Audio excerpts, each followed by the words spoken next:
Well, he's one of the most famous coaches of the NFL, and I had the pleasure of interviewing Coach Pete Carroll about his contributions off the field right here in California. In Pete Carroll's 9th season as head coach of the USC Trojans, he's already faced disappointing loss, leaving many California residents wondering what the future holds for the one-time champions. Well, as Pete Carroll learned a long time ago, it all depends on how you look at it. I kind of live my life day to day thinking something good is just about to happen, so that's about as upbeat and positive as I can see it. I don't mean it to be that way. That's just the way I've kind of grown up. Peter Clay Carroll grew up in a suburb of San Francisco, California. His father, Jim, was a liquor salesman, and his mother, Rita, a homemaker and an incurable optimist. My mom was so supportive. I always look back to, and she always was kind of directed me towards the good things and the things that we could do. And I had such a great support system, and I think that kind of kept things in line for me. Carroll earned his bachelor's degree in Northern California at Pacifica University, where his performance as starting free safety also earned him a spot on the All-Pacific Coast football team, twice. After college, Carroll spent a year trying out for the now-defunct World Football League in his hometown of San Francisco. He didn't make the team.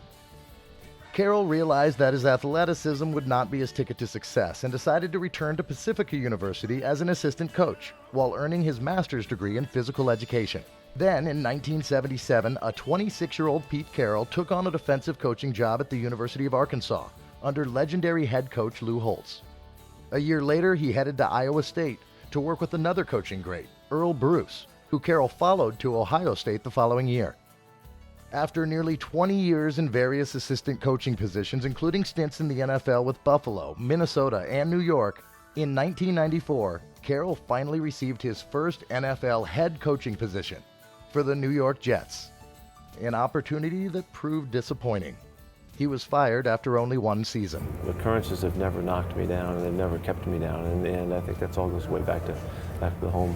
Home, San Francisco, Carroll's next stop after being let go by New York. He moved back for 2 years and found success as an assistant with the 49ers.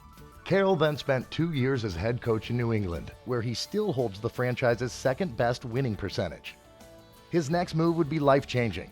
On December 15, 2000, Pete Carroll took the job that would make him a Southern California icon and a two-time national champion, head coach of the USC Trojans.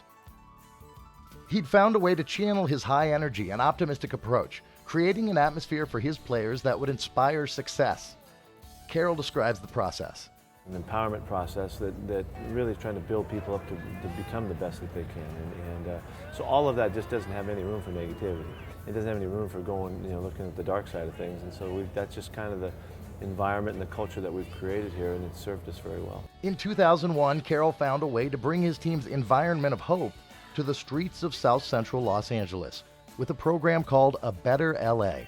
It's a nonprofit committed to supporting Los Angeles communities and redirecting gang members from negative to positive activities and positive visions for their future. I go in with people that, in the different areas that are familiar with the area so that we can meet people. Basically, we listen. More than anything, we listen, and hear out, what's going on and what's up, and just in our presence and as we hear things, we figure out ways that we might be able to connect this or that and make things move. The program also brings young people from inner city neighborhoods to USC to meet the players and find encouragement to move into productive lifestyles and careers. Carroll says his players love it as much as the kids do. And they look into the eyes of those kids, and obviously our kids feel kind of their situation a little bit, and they can they look back to when they were kids, and they see it. So they make a good effort to connect with them and bring a little bit of fun, a little bit of joy, and a little bit of hope that maybe someday they could be in a situation somewhat like this. Pete Carroll is always scouting, if not for athletic prowess, then for motivated members of the community to help lead the effort to focus energies away from crime and gangs and on to improving their lives, which in many cases means avoiding a statistical probability of death or prison. The great ones always are the ones with the greatest will and the greatest desire to prove who they are and to compete on a regular basis. Competing to improve, be it on the field or on the streets. Pete Carroll just keeps looking ahead, not just thinking something good is about to happen, but making it happen. For California Life, I'm Tom Sparks.